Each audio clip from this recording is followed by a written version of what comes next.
은혜 받으실 하나님의 말씀은 시편 24편 3절에서 6절 말씀입니다. 구약 성경 819면에 있습니다. 시편 24편 3절에서 6절 말씀입니다. 우리 다 같이 한 목소리로 합독하도록 하겠습니다. 여호와의 산에 오를 자가 누구며 그의 거룩한 곳에 설 자가 누구인가? 곧 손이 깨끗하며 마음이 청결하며 뜻을 허탄한 데 두지 아니하며 거짓 맹세하지 아니하는 자로다. 그는 여호와께 복을 받고 구원의 하나님께 의를 얻으리니 이는 여호와의 찾는 족속이요 야곱의 하나님의 얼굴을 구하는 자로다. 아멘. 오늘 말씀을 통해서 하나님께 나아오려면이라는 설교 제목으로 말씀 함께 나누겠습니다. 오늘 본문이 시편 23편은 다윗의 시로서 다윗이 시온산에 올라가면서 지은 시라고도 합니다. 또 다른 의미로는 다윗이 법궤를 가지고 왔을 때, 법궤가 들어올 때 지은 시라고도 많은 학자들이 말하고 있습니다. 시온산으로 올라갈 때 지은 시이든 다윗이 법궤를 가지고 들어올 때 지은 시이든 이 시편 24편은 하나님 앞에 나아가려는 자세를 가지고 있는 시임이 분명합니다. 하나님 앞에 나아갈 때, 예배하고자 하나님 앞에 나아갈 때 지은 시가 바로 이 시편 24편의 시입니다. 그래서 1절부터 2절까지를 살펴보면 우리가 예배 드리는 대상인 하나님이 어떤 분이신가에 대해서 1절부터 2절까지 설명하고 있습니다. 우리가 예배드리는 하나님은 천지를 창조하신 하나님이란 것을 1절부터 2절까지 찬양하고 있습니다. 그리고 3절부터 6절까지는 하나님께 나아오는 자의 합당한 자세에 대해서 설명을 하고 있습니다. 그리고 7절부터 10절까지는 하나님이 성 안에 들어오는 모습을 묘사하고 있습니다. 영광의 왕이신 하나님께서 성으로 들어오도록 성의 모든 문을 열도록 말씀하고 있습니다. 이 영광의 하나님, 전쟁에 능한 하나님, 만군의 여호와 하나님께서 들어오실 때에 모든 성의 문은 들어야 합니다. 하나님께서 오실 때에 모든 것이 평탄케 되고 모든 것은 하나님이 올 수 있도록 준비가 되어야 한다는 것입니다. 이 말씀은 이사야서 40장 3절에서 4절의 말씀에도 나타나 있습니다. 외치는 자의 소리여 이르되 너희는 광야에서 여호와의 길을 예비하라. 사막에서 우리 하나님의 대로를 평탄케 하라. 골짜기마다 도두어지며 산마다 언덕마다 낮아지며 고르지 아니한 곳이 평탄하게 되며 험한 곳이 평지가 될 것이요 라고 말씀하고 있습니다. 이사야서 39장에 보면 절망으로 끝나버립니다. 이스라엘 백성들을 이스라엘을 구원할 구원자로 생각했습니다. 히스기야라는 왕은 반드시 이스라엘을 구원할 구원자이라고 믿고 생각하고 따랐습니다. 그러나 이사야서 39장에 보면 히스기야는 교만의 죄를 하나님 아버지 앞에 범하였습니다. 그리고 이스라엘을 바벨론으로 포로로 끌려갈 것을 예언으로 말씀하시는 것이 이사야서 39장입니다. 이렇게 이사야서 39장은 절망으로써 끝나버렸습니다. 이스라엘을 구원하는 왕인 줄 알았던 히스기야마저도 구원자가 되지 못하고 이스라엘의 멸망을 선언하는 것이 바로 이사야서 39장입니다. 이 얼마나 절망입니까? 그러나 40장에는 그런 절망이 없이 바로 기쁨과 환희로 넘치게 됩니다. 구원자이신 예수 그리스도가 오셔서 사막에서 하나님의 대로가 평탄케 되고 산마다 낮아지고 언덕마다 낮아지고 평탄하게 된다고 우리 하나님은 말씀하고 있습니다. 이스라엘의 진정한 구원자이신 예수 그리스도가 구원자로 오셨을 때에 모든 것이 평탄해진다고 말씀하고 있는 것입니다. 오늘 시편 24편 7절에서 10절의 말씀에도 하나님이 성 안으로 들어올 때 모든 문들이 머리를 들고 평탄하게 하나님의 길을 준비하고 있는 것입니다. 사랑하는 성도님들, 우리의 예배 속에서 하나님이 찾아오셔서 모든 것이 평탄케 되기를 주님의 이름으로 축복합니다. 우리가 하나님께 나아갈 때 하나님께서는 우리 삶에 들어오시고 모든 문제가 평탄케 되기를 주님의 이름으로 소망합니다. 그래서 오늘 본문의 시편 24편에서 4편 3절에서 6절 말씀을 통해서 하나님께 나아가는 자의 자세에 대해서 오늘 말씀을 나누고자 합니다. 하나님께 나아오려면 반드시 이런 자세를 가져야 함에 대해서 다윗은 말씀하고 있습니다. 우리는 예배드리러 오는 모습을 이사야서 1장 12절과 같은 모습이 되면 안 될 것입니다. 이사야서 1장 12절의 말씀에 보면 너희가 내 앞에 보이러 오는 이것을 누가 너희에게 요구하였느냐? 내 마당만 밟을 뿐이니라 라고 말씀하고 있습니다. 마당만 밟는 모습이 있으면 안 될 것입니다. 불경건한 자들이나 악인들처럼 우리는 습관처럼 성전을 드나드는 사람이 없어야 할 것입니다. 다윗은 여기서 합법적으로 하나님의 성소에 들어올 수 있는 자들, 합법적으로 예배할 수 있는 자들에 대해서 말씀하고 있습니다. 3절 말씀에 보면 다윗은 이렇게 말씀하고 있습니다. 우리 다 같이 한 목소리를 읽어보도록 하겠습니다. 시작. 여호와의 산에 오를 자가 누구며 그의 거룩한 곳에 설 자가 누구인가. 아멘. 여호와의 산에 오를 자가 누구며 하나님 앞에 설 자가 누구인가라고 다윗은 질문하고 있습니다. 누가 하나님 앞에 설 수 있겠습니까? 누가 하나님의 성산에 오를 수 있겠습니까? 라고 질문하고 있습니다. 사랑하는 성도님들, 누가 하나님 앞에 나올 수 있겠습니까? 죄인된 인간이 어떻게 합법적으로 하나님 아버지 앞에 나올 수 있겠습니까? 하나님께 나아오려면 첫 번째로 마음을 청결하게 해야 합니다. 우리 4절 말씀 함께 읽어보도록 하겠습니다. 4절 말씀 함께 읽겠습니다. 시작. 곧 손이 깨끗하며 마음이 청결하며 뜻을 허탄한 데 두지 아니하며 거짓 맹세하지 아니하는 자로다. 아멘. 우리 4절 상반절 말씀에 보면 하나님께 나아오려면 제일 먼저 손을 깨끗하게 하며 마음을 청결하게 해야 합니다. 손을 청결하게 하기 위해서는 마음이 청결해야 합니다. 오늘 이 말씀을 준비하면서 어릴 적 시절이 떠올랐습니다. 어린 적 시절에 새 옷을 사주시면 항상 그 새 옷은 예배 드리러 갈 때 주일날 먼저 입으라고 그렇게 교육을 받았습니다. 그래서 새 옷을 구입을 하면 항상 주일날 먼저 그 옷을 입고 교회에 가곤 했습니다. 학교에 먼저 입고 가지 못했습니다. 또 할머니와 함께 예배를 드리는 날이 있으면 할머니는 항상 새돈 1,000원을 저의 손에 쥐어주시면서 새돈으로 하나님께 헌금해야지라고 헌금을 챙겨 주셨습니다.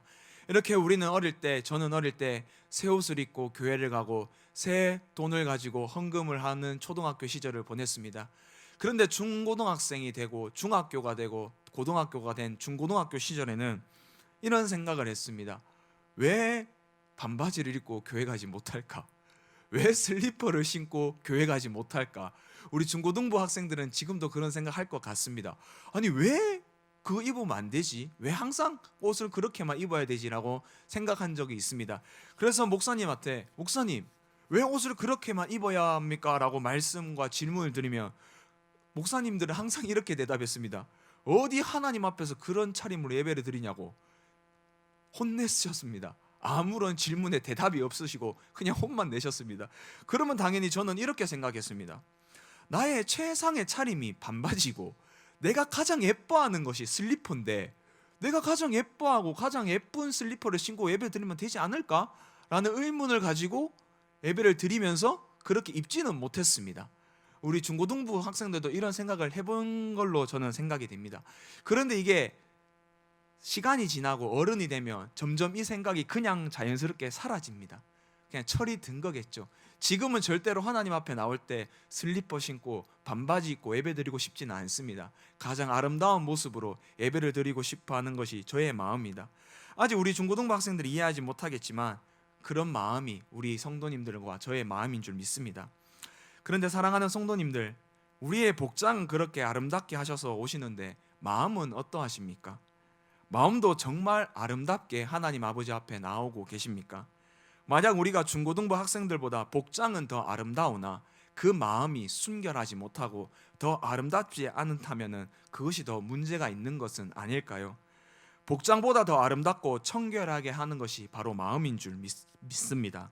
하나님께 나아오려면 마음이 청결해야 됩니다. 만약 마음이 청결하여진다면 손은 저절로 깨끗하여지는 것이 정상입니다. 우리의 마음이 청결한데 어찌 손을 더럽힐 수 있겠습니까? 내가 마음이 청결하다면서 손은 나쁜 행동을 하고 있고 거짓된 행동을 하고 있다면 그것은 마음이 청결하다는 뜻이 아닙니다. 지금 우리나라에 N번방이라는 이상한 사건이 벌어졌습니다. 우리가 마음이 청결한데 N번방이라는 이상한 곳으로 우리의 손이 시도를 하지 않습니다. 그런데 어떤 사람은 이렇게 말합니다. 내가 모르고 그 N번방에 들어갔다. 말이 되지 않습니다. 마음이 청결하지 못하기 때문에, 마음이 음란하기 때문에, 마음을 허탄한 데 두었기 때문에 그 손은 죄악된 것을 향하는 것뿐입니다. 우리 마음이 청결한다면 바로 우리는 이런 나쁜 손의 시도는 하지 않게 됩니다. 그래서 칼빈은 시편 24편을 주석하면서 4절에 이렇게 말씀하였습니다. 참된 청결은 물론 마음에 그 자리를 두고 있지만 그것의 열매는 손의 작업을 통해서 드러난다라고 말합니다. 칼빈은 참된 청결은 물론 마음에 그 자리를 두고 있지만 그것의 열매는 손의 작업을 통해서 드러난다라고 주석했습니다. 마음이 청결하다면 마음이 청결한 열매는 손의 작업의 열매를 통해서 드러난다고 칼빈은 말하고 있습니다. 그러니 우리의 마음이 청결하면 손의 일은 당연히 청결한 열매를 맺을 것입니다. 그래서 성경은 마음이 중요한 것을 그렇게 많이 말씀하셨습니다. 솔로몬은 4장에서 무슨 말씀을 하였습니까? 잠언 4장 23절에 이렇게 말씀하였습니다.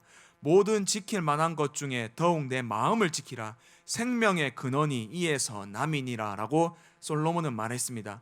마음은 생명의 근원입니다. 그래서 마음을 지켜야지만이 생명을 지킬 수 있다고 솔로몬은 말하였습니다. 이 시편 24편은 다윗의 시입니다. 하나님께서는 사울 왕을 왕으로 세우셨지만 사울의 범죄로 말미암아 패하고자 하셨습니다. 그래서 다윗을 왕으로 삼고자 사무엘을 이새의 집으로 보냈습니다. 이새의 집에 사무엘이 도착을 하니 이새의 아들들이 쭉 서 있었습니다. 그때 그 중에 다윗은 없었습니다. 다윗의 형들이 쭉 서 있었습니다. 사무엘은 다윗의 형들을 보고 용모가 너무나 예쁘고 아름다워서 왕으로 삼고 싶었습니다. 그러나 하나님께서는 이렇게 말씀하셨습니다. 나는 다윗의 형들을 버렸다라고 말씀하십니다. 그리고 사무엘에게 하시는 말씀이 사무엘상 16장 7절의 말씀입니다. 우리 다 같이 함께 읽어보도록 하겠습니다. 시작. 여호와께서 사무엘에게 이르시되 그의 용모와 키를 보지 말라. 내가 이미 그를 버렸노라. 내가 보는 것은 사람과 같지 아니하니 사람은 외모를 보거니와 나 여호와는 중심을 보느니라 하시더라. 아멘. 사무엘은 외모와 용모를 보았습니다. 키를 보았습니다. 그러나 하나님께서는 중심을 보신다고 말씀하였습니다. 그 중심에 합당한 사람이 바로 다윗이었습니다. 그렇기 때문에 다윗은 사무엘 왕 다음으로 왕으로서 기름 부음을 받았습니다. 여기서 중심이라는 단어는 히브리어로 레바브라는 단어입니다. 이 히브리어로 레바브라는 단어는 마음이라는 뜻으로 번역할 수도 있습니다. 오늘 본문의 시편 24편 4절의 마음도 레바브라는 히브리어입니다. 하나님은 다윗의 중심을 보셨습니다. 하나님은 다윗의 마음을 보셨습니다. 사무엘상 16장에 그 하나님이 보셨던 다윗의 마음은 어떤 마음인지는 정확하게 성경에 나와 있지는 않습니다. 그러나 분명한 것은 하나님은 그 다윗의 마음을 보셨다는 것입니다. 그 마음이 무슨 마음인지는 정확히는 알 수는 없으나 오늘 시편 본문 24편을 통해서 그 마음이 어떤 마음인지 유추할 수는 있습니다. 바로 청결한 마음입니다. 다윗이 시편 24편을 기록했기 때문입니다.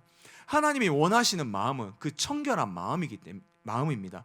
그렇기 때문에 다윗은 아마 하나님 아버지 앞에 합당한 마음이었고 왕으로서 기름 부음을 받았을 것입니다. 이뿐만이 아닙니다. 에레미야서 20장 12절에도 이렇게 말씀하십니다. 우리 함께 읽어보도록 하겠습니다. 시작. 의인을 시험하사 그 패부와 심장을 보시는 만군의 여호와여, 나의 사정을 주께 아뢰어 싸운즉 주께서 그들에게 보복하심을 나에게 보게 하옵소서. 아멘. 에레미야서에도 하나님은 무엇을 보십니까? 패부와 심장을 보신다고 하십니다. 마음을 보신다고 하십니다. 하나님은 의인을 시험하시고 의인이 시험에서 어떤 패부와 어떤 마음을 가지는지 하나님께서는 보고 계십니다. 그 마음이 청결한가, 청결하지 아니한가, 하나님은 분명히 지금도 보고 계십니다. 우리는 하나님 아버지 앞에 나올 때 마음을 청결하게 해야 할 것입니다. 깨끗하게 해야 할 것입니다. 그런데 우리의 마음이 청결하기에 쉽습니까? 쉽지 않습니다. 어렵습니다. 우리의 마음을 청결한 마음으로 하나님 아버지 앞에 나오기가 너무나 어렵습니다. 그래서 성경에 보면 만물보다 거짓되고 부패한 것을 사람의 마음이라고 합니다. 에레미야서 17장 9절에 보면 이렇게 말씀하고 계십니다. 만물보다 거짓되고 심히 부패한 것은 마음이라 누가 능히 이를 알리오마는이라고 말씀하고 있습니다. 인간의 마음은 부패하고 거짓돼서 알 수가 없다고 성경은 말하고 있습니다. 그래서 우리의 옛말도 있지 않습니까? 열길 물속은 알아도 한길 사람 속은 모른다라는 우리의 옛말도 있습니다. 이렇게 부패하고 더러운 것이 인간의 마음입니다. 마음을 청결하게 하는 것 너무나 어렵습니다. 그렇다면 우리는 어떻게 해야지만이 청결한 마음으로 하나님 아버지 앞에 나올 수 있을까요? 어떻게 해야지 깨끗한 마음을 받을 수가 있을까요?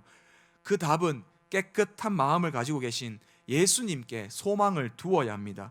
요한일서 3장 3절에 보면 이렇게 나타나 있습니다. 주를 향하여 이 소망이 가진 자마다 그의 깨끗하심과 같이 자기를 깨끗하게 하느니라 라고 말씀합니다. 주를 향하여 이 소망을 가진 자마다 그의 깨끗하심과 같이 자기를 깨끗하게 한다고 예수님은 말씀하고 있습니다.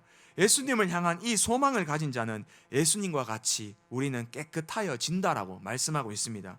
그렇다면 이 소망은 무엇입니까? 요한일서 3장 2절에 나와 있습니다.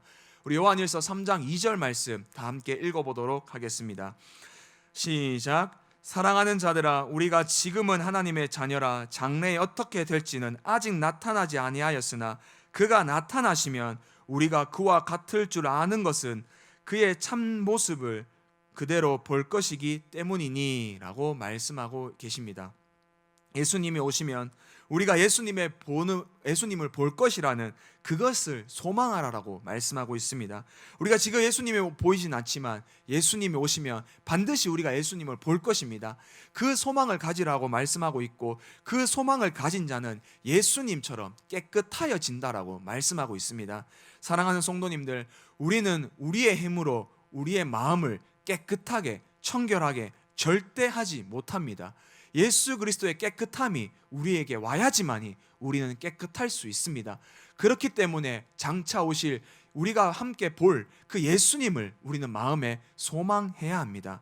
오늘 우리 마음을 한번 이 시간 생각해 보길 바랍니다. 우리 얼마나 많은 사람들을 마음으로 욕하고 마음으로 미워하는 죄를 지으셨습니까?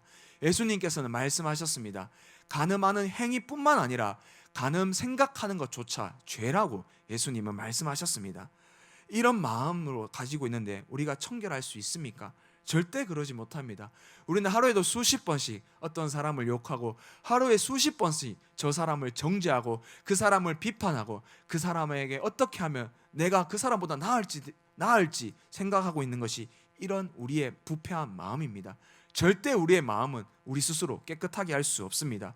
오직 깨끗한 마음으로 예수님께 소망을 둘 때 예수님이 깨끗하기 때문에 내가 깨끗하게 되는 것입니다. 하나님께 나아오려면 마음이 청결해야 합니다. 예수님을 소망하여 예수님의 청결한 그 마음이 우리를 청결하게 하기를 주님의 이름으로 축복합니다. 이렇게 마음을 청결하게 하여서 하나님 아버지 앞에 나올 때 하나님은 우리를 만나 주십니다. 하나님을 볼 것입니다. 팔복의 6번째인 마음을 청결하게 하는 자는 복이 있나니 그들이 하나님을 볼 것이요 라고 말씀하셨습니다. 마태복음 5장 8절에 마음이 청결한 자는 복이 있나니 그들이 하나님을 볼 것이요 라고 말씀하였습니다. 청결한 마음으로 하나님께 나오면 우리는 반드시 하나님을 볼 것입니다. 청결한 마음으로 하나님께 나와서 하나님을 보는 저와 성도님들 되기를 주님의 이름으로 축복합니다. 두 번째로 하나님께 나아오려면 영혼은 하나님만 높여야 합니다. 하나님께 나아오려는 자는 나의 영혼은 반드시 하나님만 높여야 합니다. 만약 우리의 영혼이 우상과 거짓된 것에 내어준다면 우리는 거짓 맹세할 수밖에 없는 자들입니다. 본문 4절 하반절 말씀에 이렇게 나타나고 있습니다. 뜻을 허탄한 데 두지 아니하며 거짓 맹세하지 아니하는 자로다 라고 말씀하고 있습니다. 여기서 뜻을 허탄한 데 두지 아니한다에서 뜻이라는 단어는 히브리어로 네페시라는 단어입니다. 이 네페시라는 단어는 영혼, 생명이라는 단어입니다. 뜻을 영혼으로 번역하면 영혼을 허탄한 데 둔다라는 말입니다. 김정호 교수님 시편 주석에 보면 헛된 우상에게 마음을 두지 않는다 혹은 헛된 우상에게 마음을 높이지 않는다라가 다가 더 원어에 가까운 해석이라고 말합니다. 헛된 우상에게 마음을 두지 않고 헛된 우상에게 마음을 높이지 않는 자는 거짓 맹세할 수 없습니다. 하나님 앞에 두렵고 떨리는 마음으로 살아간다면 우리는 결코 사람들에게 거짓 맹세를 할 수 없습니다.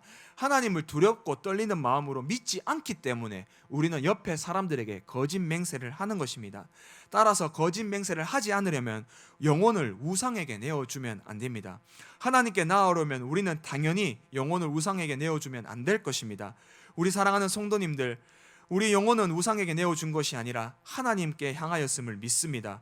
우리의 영혼은 하나님만 높이고 하나님께 나아왔다면 오직 하나님만 생각하는 저와 성도님들 되기를 주님의 이름으로 축복합니다. 지금 현대 시대에 식당에 가면 정말 기가 막힌 일이 있습니다. 기가 막힌 장면이 있습니다. 서로 휴대폰만 보고 밥을 먹습니다. 정말 이해가 되지 않습니다. 저 개인적으로 생각에는 밥을 먹으러 왔으면 교제하면서 식교제하면서 이야기하면서 밥을 먹어야지 서로 휴대폰만 보고 앉아 있습니다. 사랑한다는 연인들도 휴대폰만 보고 있습니다. 그러면 방송 켜서 서로 밥만 먹지 왜 만나서 밥을 먹는지 저는 이해가 되지 않습니다. 또 있습니다. 가족끼리 와서 서로 게임에서 함께 하는지는 잘 모르겠지만 밥 먹으러 와서까지 가족끼리 아빠도 게임하고 엄마도 게임하고 자식은 유튜브 보고 그러면 왜 식당에서 밥을 먹는지 저는 잘 이해가 되지 않습니다. 과연 이 사람들이 내가 옆에 있는 사람, 내가 사랑하는 사람과 함께 교제하기 위해서 그 영혼을 내 친구와 내 사랑하는 자에게 두고 있는 것일까요? 아니면 휴대폰에게 그 영혼을 두고 있는 것일까요? 아마 휴대폰에게 영혼을 두고 있는 것이라고 저는 생각되고 있습니다. 휴대폰에게 영혼을 팔아버린 것 같습니다. 사랑하는 성도님들, 우리가 교회에 와서 예배를 드릴 때에 우리의 영혼이 하나님만 높이고 하나님을 향해야 하는데 다른 것을 향하고 있지는 않습니까? 이 시대의 가장 큰 우상은 나라는 우상이라고 생각합니다. 예배 시간에 우리의 영혼이 하나님을 높여야 하는데 우리의 영혼이 나라는 우상을 높이고 있지는 않습니까? 하나님께 나아가는 올바른 자세는 예배 시간에 하나님을 높이는 것이지 나를 높이는 것이 아닙니다. 만약에 나를 높인다면 하나님께서는 이사야서 1장 12절의 말씀처럼 마당만 밟고 가는 책망을 들을 것입니다. 하나님께 나아오셨다면 우리의 영혼을 하나님만 높이시는 데 집중하시는 저와 성도님들 되기를 주님의 이름으로 축복합니다. 그리고 마지막으로 하나님께 나아오려면 예수님의 힘으로 하나님께 나아와야 합니다. 5절 말씀에 그는 여호와께 복을 받고 구원의 하나님께 의를 얻으리니 라고 말씀하고 있습니다. 우리는 예배를 드리러 하나님께 나아오려면 우리의 힘으로 나아오는 것이 아닙니다. 예수 그리스도의 힘으로 하나님께 나아오는 것입니다. 우리는 하나님께 나와서 예배를 드릴 때에 습관처럼 옷을 입고 습관처럼 헌금을 준비하며 하나님께 나옵니다. 습관처럼 옷을 챙기고 습관처럼 헌금을 준비해서 나옵니다. 그런데 습관처럼 예수 그리스도는 챙기고 계십니까? 예수 그리스도는 생각조차 하지 않는 것은 아닙니까? 우리의 예배 드림은 예수 공로 의지하여서 예배를 드리는 것입니다. 오늘 본문 5절 말씀에 보면 하나님께 의를 얻는 것입니다. 우리 죄악된 인간은 우리 스스로 하나님께 나아올 수 있는 힘이 없습니다. 우리의 힘으로 우리는 하나님의 그 공의, 하나님의 의로움을 채울 수는 결코 없습니다. 5절에 보면 우리가 의를 얻는다고 말합니다. 의를 받는 것입니다. 우리가 의를 원한다고 해도 하나님께서 주시지 않는다면 그 의를 받지 못합니다. 우리는 의를 얻으리니 라고 말씀하고 있지 의를 가지는 것이 아닙니다. 아브라함은 믿음의 조상입니다. 그러나 그의 행보를 보면 그다지 믿음의 조상인 것 같지 않는 부분들이 몇 부분 있습니다. 그러나 하나님은 이 아브라함을 의롭다 칭하여 주셨습니다. 그의 어떤 노력도 할례도 행위도 믿음을 보고 의롭다 함이 아닙니다. 그냥 아브라함이기 때문에 의롭다 칭하여 주신 것입니다. 그렇게 의를 얻었습니다. 우리 또한 그렇게 의를 얻었습니다. 예수 그리스도가 십자가에 죽으시면서 하나님의 그 사랑과 공의를 채우셨습니다. 그래서 그 예수 그리스도의 의를 우리가 얻은 것이지 우리가 가진 것이 아닙니다. 예수님의 그 의로움이 믿음으로 말미암아 우리에게 이어진 것입니다. 그래서 우리가 하나님께 나아갈 수 있는 담력을 예수님을 통하여서 얻었습니다. 히브리서 10장 19절 말씀 우리 다 같이 한 목소리를 읽어보도록 하겠습니다. 시작. 그러므로 형제들아 우리가 예수의 피를 힘입어 성소로 들어갈 담력을 얻었나니 라고 말씀하고 있습니다. 예수님의 보혈이 우리가 하나님께 나아가는 담력을 주신 것이라고 히브리서 저자도 말씀하고 있습니다. 우리의 힘으로 하나님께 나아오는 것이 아닙니다. 우리의 믿음으로 하나님께 나아오는 것이 아닙니다. 우리의 공로로 하나님께 나아오는 것이 아닙니다. 오직 예수 그리스도의 보혈로, 예수 그리스도의 공로로, 예수 그리스도의 의로 우리가 하나님께 나아갈 수 있게 된 것입니다. 이 시간 유튜브 방송으로 함께 예배를 드리고 있습니다. 비록 방송으로 예배를 드리고 있지만 나의 생각과 나의 공로와 나의 의로 예배를 드리는 것이 아니라 예수 그리스도의 힘과 의로 예배 드림을 잊지 않기를 주님의 이름으로 축복합니다. 예수 피를 힘입어라는 찬양이 있습니다. 그 찬양에 보면 이렇게 가사가 있습니다. 주의 보좌로 나아갈 때에 어떻게 나아갈까? 나를 구원한 주의 십자가, 그것을 믿으며 가네. 자격 없는 내 힘이 아닌 오직 예수님의 보혈로, 자격 없는 내 힘이 아닌 오직 예수님의 보혈로, 십자가의 보혈, 완전하신 사랑 힘입어 나아갑니다. 힘입어 예배합니다. 이렇게 가사가 나와 있습니다. 하나님 아버지 앞에 나올 때 우리는 예수 그리스도의 힘을 빌어서 나오는 것입니다. 절대로 나의 힘과 나의 의지와 나의 믿음과 나의 공로로 하나님 앞에 나오는 것이 아님을 믿고 기억하고 우리는 하나님 아버지 앞에 나와야 할 것입니다. 비록 방송이지만 예수 그리스도의 피를 힘입어서 예배드림을 믿으시는 저와 성도님들 되기를 주님의 이름으로 축복합니다. 하나님 아버지 앞에 나올 때 예수 그리스도의 힘으로 나아오시는 저와 성도님들 되기를 소망합니다. 말씀을 맺겠습니다. 하나님께 나아가고자 하는 나아가고자 하면은 마음을 청결하게 하고 영혼은 하나님만 높이고 예수 그리스도의 힘으로 나오는 자를 하나님께서는 6절에 이렇게 불러주십니다. 본문 6절 말씀, 이는 여호와를 찾는 족속이요 야곱의 하나님의 얼굴을 구하는 자로다. 아멘. 청결한 마음으로 영혼을 하나님만 높이고 내 힘이 아닌 예수 그리스도를 힘으로 하나님께 나아오는 자는 여호와를 찾는 족속이며 하나님의 얼굴을 구하는 자라고 하나님은 말씀해 주십니다. 우리 함께 예배 드릴 날이 멀지 않았습니다. 이 성전에서 다시 예배를 드릴 때에 청결한 마음과 오직 하나님만 높이는 영혼과 예수 그리스도의 힘으로 나와서 내 앞에 모든 문제들의 문들의 머리를 들고 평탄케 되기를 소망합니다. 내 삶 속에서 하나님이 찾아오시는 예배를 드리는 저와 성도님들 되기를 주님의 이름으로 소망합니다. 기도드리겠습니다.